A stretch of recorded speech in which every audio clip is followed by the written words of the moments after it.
सबसे पहले आज की तमाम बड़ी खबरें नॉनस्टॉप न्यूज में।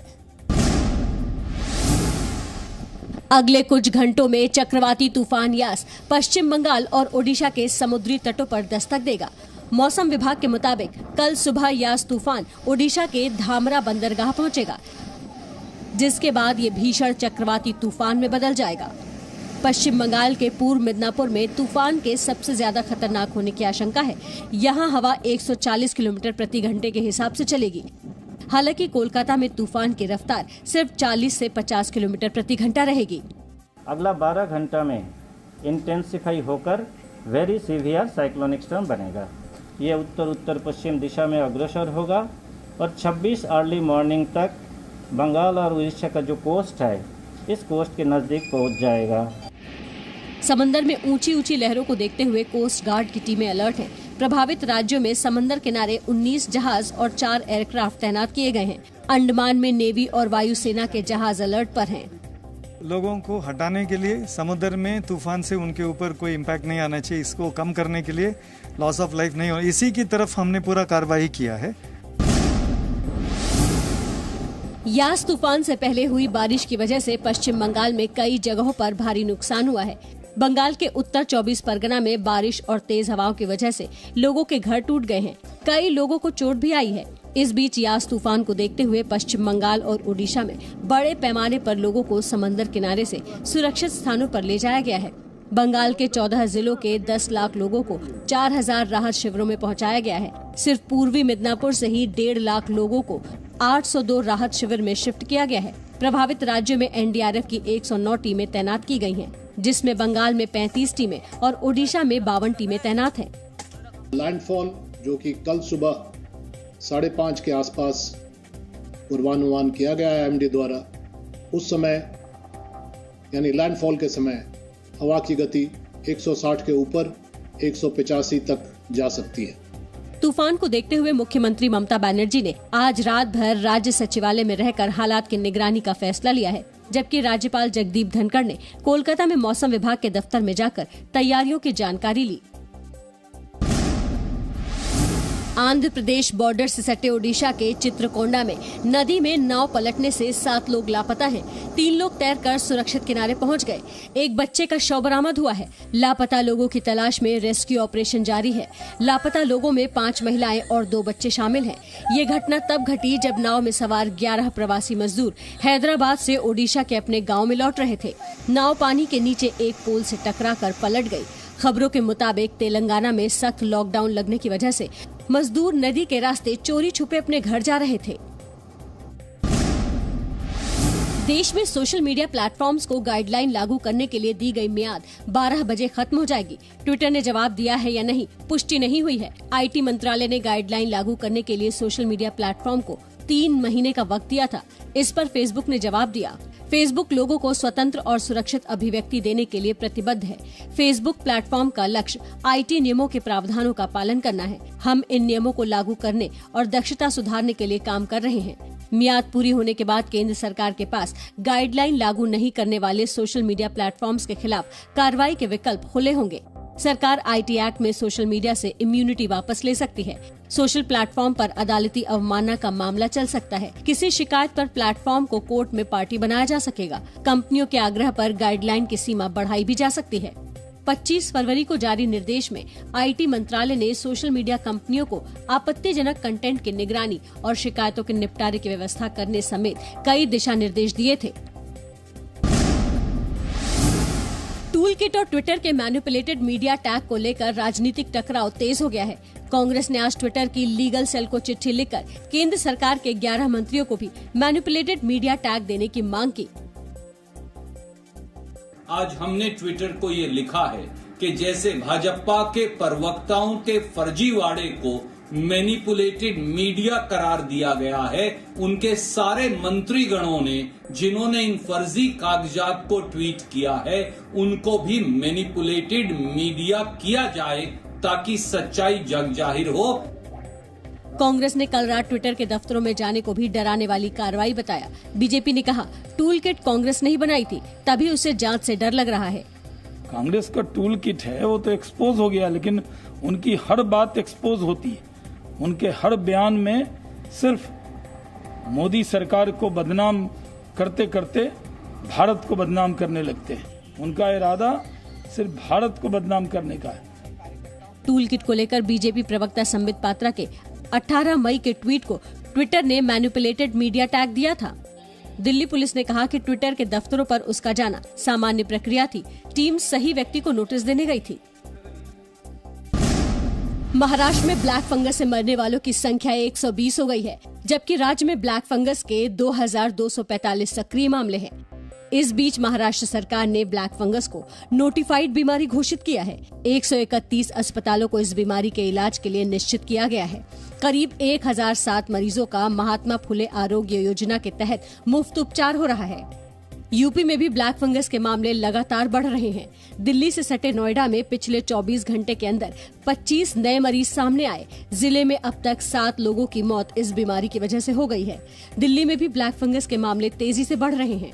किसी को कोरोना हुआ है और उसने स्टीरॉयड लिया है, और यदि पेशेंट डायबिटीज है, ये 3 factor, corona plus diabetes plus steroid use, ये तीनों फैक्टर मिलके इस फंगस को जन्म दे रहे हैं। देश में कोरोना संक्रमण की रफ्तार में ब्रेक लगने का सिलसिला जारी है। 14 अप्रैल के बाद पहली बार 24 घंटे में नए मामले 2 लाख से कम आए हैं। 24 घंटे में भारत में कोरोना के 1,96,427 नए केस आए, जबकि इस दौरान 3,511 लोगों की मौत हुई। ठीक होने वालों की संख्या 3,26,850 रही। वहीं पॉजिटिविटी रेट भी 10% से कम रहा। इस बीच भारत बायोटेक ने कहा है कि कोवैक्सीन को WHO की मंजूरी जुलाई से सितंबर के बीच मिलने की संभावना है। इस मंजूरी के बाद कोवैक्सीन लगवाने वाले भारतीयों को 60 देशों में यात्रा करना आसान हो जाएगा। उधर वैक्सीन निर्माता कंपनी मॉडर्ना ने भी बच्चों पर हुए दूसरे और तीसरे चरण के ट्रायल के नतीजे घोषित किए हैं।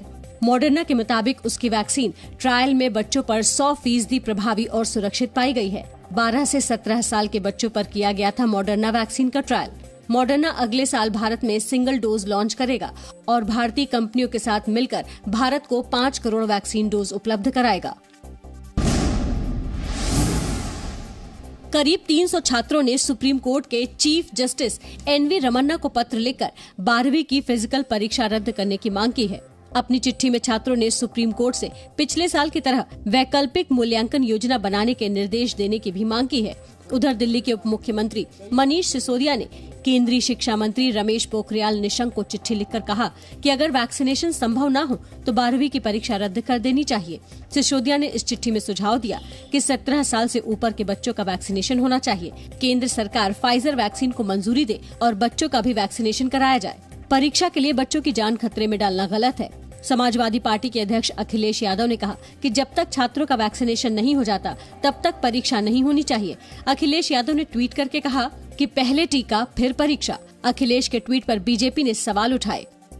चिंता करने वाली सबकी ये सरकार है और मुख्यमंत्री जी ने पहले से कह रखा है कि जो 18 साल से ऊपर के नवयुवक हैं या परीक्षा में बैठने वाले हैं, प्राथमिकता के आधार पर उनका वैक्सीनेशन हो।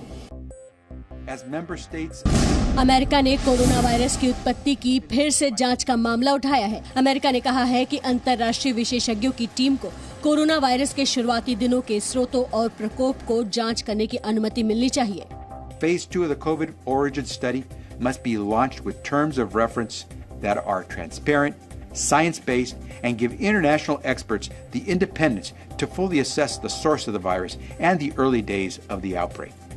अमेरिका के स्वास्थ्य मंत्री ने WHO में मंत्रियों के वार्षिक बैठक में वीडियो संदेश में ये मांग की। जेवियर बेसेरा ने चीन का नाम लिए बगैर कहा कि कोरोना का पहला केस दिसंबर 2019 में कहां सामने आया था। एलोपैथिक डॉक्टरों पर योग गुरु रामदेव की टिप्पणी के खिलाफ दिल्ली एम्स के रेजिडेंट डॉक्टरों ने आज विरोध प्रदर्शन किया। एम्स कैंपस में नारेबाजी करते हुए रेजिडेंट डॉक्टर एसोसिएशन ने स्वामी रामदेव की गिरफ्तारी की मांग भी की। डॉक्टरों ने आरोप लगाया कि रामदेव का बयान कोरोना योद्धाओं की शहादत का अपमान है। बहुत ही एक इनसेंसिटिव सा एक बयान है उनका, जो कि हमारे देश के डॉक्टर्स जो इस समय कोविड ड्यूटीज कर रहे हैं वार्ड में, ICU में, उनका एक तरीके से अपमान है। स्वामी रामदेव ने एलोपैथी पर सवाल उठाते हुए एक चिट्ठी में इंडियन मेडिकल एसोसिएशन और फार्मा कंपनियों से 25 सवाल भी पूछे थे। एम्स के रेजिडेंट डॉक्टर्स ने अपनी चिट्ठी में इनमें से एक सवाल का जवाब भी दिया। कृषि कानूनों के खिलाफ आंदोलन के 6 महीने पूरे होने पर संयुक्त किसान मोर्चा कल काला दिवस मनाएगा। दिल्ली पुलिस ने अतिरिक्त सुरक्षा के इंतजाम किए हैं और किसान नेताओं से कोरोना प्रोटोकॉल न तोड़ने की अपील की है। और ये जो भी इस प्रकार का प्रदर्शन या इस प्रकार का जो कॉल होता है उसके आड़ में किसी प्रकार का लॉ एंड ऑर्डर या लॉकडाउन का वायोलेशन या कानून का तोड़ना, इस प्रकार का जो भी घटना घटेगी या घटने की कोई भी मंशा रखते हो, उसको निपटने के लिए दिल्ली पुलिस पूरी तरह से तैयार है। किसानों के देशव्यापी प्रदर्शन को 13 विपक्षी दल समर्थन दे रहे हैं। किसान नेता राकेश टिकैत ने कहा, किसानों का दिल्ली में भीड़ लगाने का इरादा नहीं है। जो झंडा होगा काले रंग के झंडे लगाएंगे हम, तो वही ब्लैक डे है। जो फ्लैग हैं वे लग जाएंगे और कोई भीड़ पब्लिक मीटिंग नहीं है। इस बीच किसान आंदोलन से कोरोना संक्रमण फैलने के अंदेशे पर राष्ट्रीय मानवाधिकार आयोग ने 3 राज्य सरकारों को नोटिस जारी किया है। दिल्ली, यूपी और हरियाणा सरकार से किसानों के प्रदर्शन स्थलों पर कोरोना प्रोटोकॉल की स्थिति और संक्रमण से बचाव के उपायों पर 4 हफ्ते में जवाब मांगा गया है।